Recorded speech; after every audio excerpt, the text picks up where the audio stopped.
4 ఇళ్ళు ఒప్పుకుంటారు, అన్నీ సగం సగం చేస్తూ 2 ఇయర్స్ అయినా ఏది కూడా కంప్లీట్ చేయరు అన్న. అందరూ అలా ఉండరన్న. మీరు ఈ కామెంట్ పెట్టారు కానీ ఒక్కొక్కరి దగ్గర ఒక్కొక్కలా ఉంటుంది. ఇప్పుడు కరెక్ట్గా పని చేసేవాడికి ఏమంచో పనులు ఉండవు, ఇలా 2 ఇయర్స్కి 3 ఇయర్స్ తిప్పించే వాళ్ళకి పనులు ఉంటాయి. ఇంకొంతమంది తక్కువ డబ్బులకని ఒప్పుకొని పని సగం చేసి వదిలేసి వెళ్ళిపోయిన వాళ్ళు కూడా ఉన్నారు.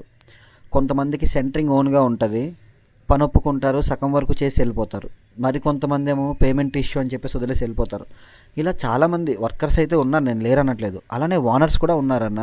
ఒక ఓనర్ మేము కంప్లీట్ చేసేస్తాం బాబు వెంటనే పని ఒప్పుకుంటాం, ఆ పనిని నమ్ముకొని మిగతా పనులు కూడా వదులుకొని చేస్తాము, వాళ్ళు మధ్యలో బిల్డింగ్ ఆపేస్తారు. అప్పుడు మా పరిస్థితి ఏంటన్నా? ఇలా చాలా రకాలుగా జరుగుతున్నాయి. అంటే ఇక్కడ ఓనర్లు మారాలి, వర్కర్స్ మారాలన్నా. వర్కర్స్ కూడా కష్టపడాలి, కరెక్ట్గా డబ్బులు తీసుకోవాలి. అలానే ఓనర్స్ కూడా తక్కువకు పని అయిపోవాలి, లేదంటే పని కంప్లీట్ చేయకుండా మధ్యలో ఆపేస్తామని ఉంటే ముందే చెప్పుకోగలగాలి. అర్థమవుతుందన్న?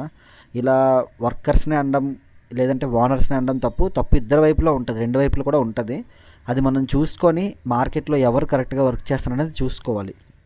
అలానే ఇంకోటి ఏంటంటే, మీరు అన్నారు కదన్నా 2 ఇయర్స్ 3 ఇయర్స్ అని, ఆ లెక్కన చేసామనుకో మాకే వర్కులు పోతాయి.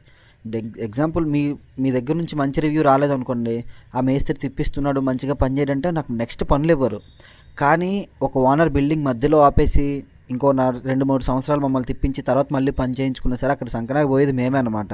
ఒక పని ఒప్పుకుంటాం, నమ్మకంగా పని చేయిస్తారనుకుని వెళ్తాము, కష్టపడతాము, మధ్యలో పని ఆపేసి మా దగ్గర డబ్బులు లేవు బాబు మళ్ళీ ఎప్పుడో చూసుకుందామంటే మేము వేరే పనులు ఒప్పుకోలేము.